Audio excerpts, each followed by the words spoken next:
ಇತ್ತೀಚಿನ ದಿನಗಳಲ್ಲಿ ವಿದ್ಯಾರ್ಥಿಗಳ ತೀವ್ರ ಕೊರತೆಯಿಂದಾಗಿ ಸರ್ಕಾರಿ ಶಾಲೆಗಳು ಮುಚ್ಚುವ ಹಂತ ತಲುಪಿವೆ. ಇದೇ ಪರಿಸ್ಥಿತಿ ಸುಂಟಿಕೊಪ್ಪ ಸಮೀಪದ ಗದ್ದೆಹಳ್ಳದ ಹಿಂದುಳಿದ ವರ್ಗದ ಬಾಲಕರ ವಿದ್ಯಾರ್ಥಿ ನಿಲಯಕ್ಕೂ ಬಂದೊದಗಿದೆ.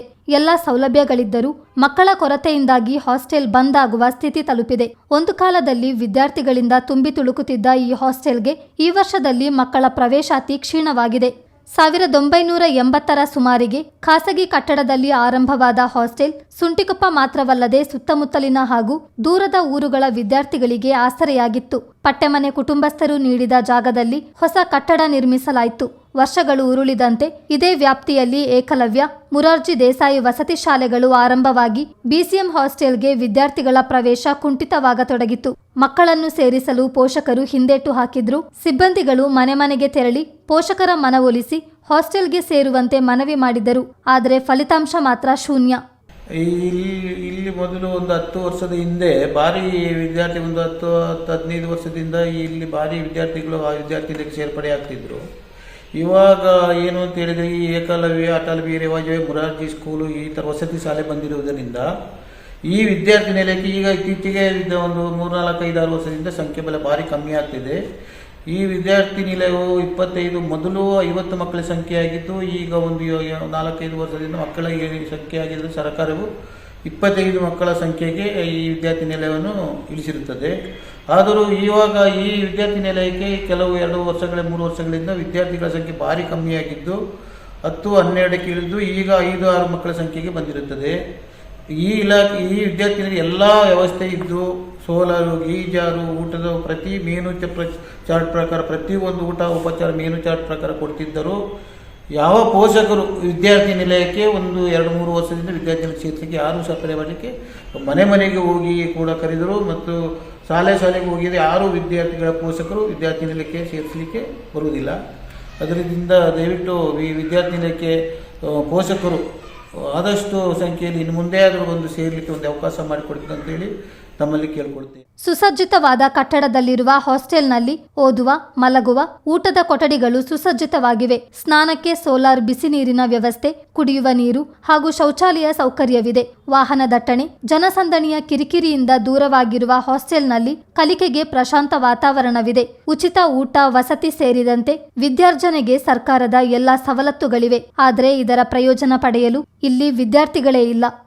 ನನ್ನ ಹೆಸರು ಸುಕುಮಾರ್ ತಿಳಿ, ಮಾಜಿ ಗ್ರಾಮ ಪಂಚಾಯತ್ ಉಪಾಧ್ಯಕ್ಷನಾಗಿ 5 ವರ್ಷ ಆಗಿದ್ದೆ.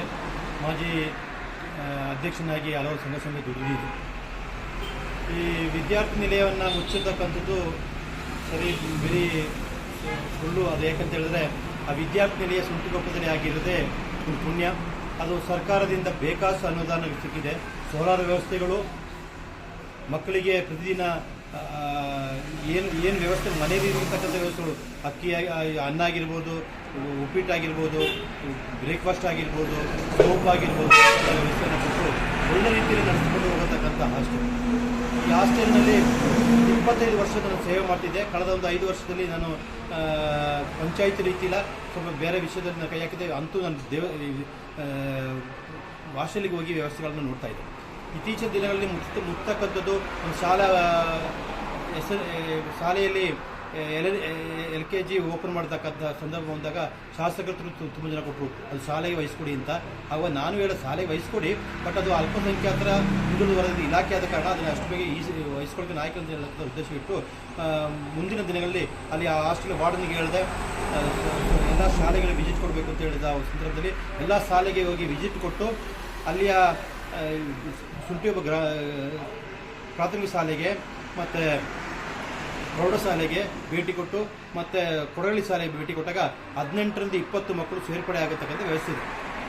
ಮುಂದಿನ ದಿನಗಳಲ್ಲಿ ಕಳೆದ 20 ವರ್ಷಗಳಲ್ಲಿ 50 ಮಕ್ಕಳನ್ನ ಸ್ಟ್ರೆಂತನ್ನು ಹೊಂದಿದಂಥ ಈ ಹಾಸ್ಟೆಲಲ್ಲಿ 20 ಮಕ್ಕಳು ಓದಿ ಅವರ ಎಜುಕೇಷನ್ ಡೆವಲಪ್ಮೆಂಟ್ ಮಾಡಿ ಅವರು ಮುಂದಿನ ಬೆಳವಣಿಗೆಗೆ ಅವಕಾಶ ಮಾಡಿಕೊಡ್ಬೇಕಂತ ಉದ್ದೇಶದಿಂದ ನಾವು ಆ ಕೆಲಸವನ್ನು ಮಾಡಿದ್ದೀವಿ.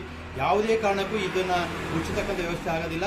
ಇದನ್ನು ಪುನರಾರಂಭಗೊಳಿಸಿ ಇಲ್ಲಿಯ ವ್ಯವಸ್ಥೆಯನ್ನು ಸರಿಪಡಿಸುವುದು ನಮ್ಮ ಜವಾಬ್ದಾರಿ ಅನ್ನತಕ್ಕಂಥ ವಿಷಯ ನಾವು ಹೇಳ್ತೀವಿ. ಆಫೀಸರ್ಗಳ ಹತ್ರ ಹೇಳಿದ್ದೀವಿ. ಆಫೀಸರ್ಗಳು ಮೀಟಿಂಗಲ್ಲೂ ಅದನ್ನು ಪಾಸ್ ಮಾಡಿದ್ದಾರೆ.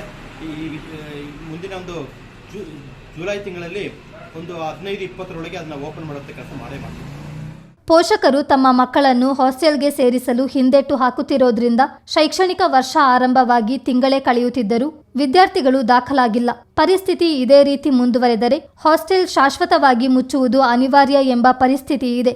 ಆಧುನಿಕ ಸೌಲಭ್ಯಗಳು, ತಂತ್ರಜ್ಞಾನಗಳ ಏಳಿಗೆ, ಬದಲಾಗ್ತಿರುವ ಜೀವನ ಶೈಲಿ, ನಗರಗಳತ್ತ ಆಕರ್ಷಣೆ ಈ ಎಲ್ಲ ಅಂಶಗಳು ಹಳ್ಳಿಗಳ ಸರ್ಕಾರಿ ಶಾಲೆ ಮತ್ತು ವಿದ್ಯಾರ್ಥಿ ನಿಲಯಗಳ ಮೇಲೂ ಪರಿಣಾಮ ಬೀರಿರುವುದು ಸತ್ಯ. ಬಿಕೆ ಶಶಿಕುಮಾರ್ ರೈ, ಚಿತ್ತಾರ ನ್ಯೂಸ್, ಸುಂಟಿಕೊಪ್ಪ.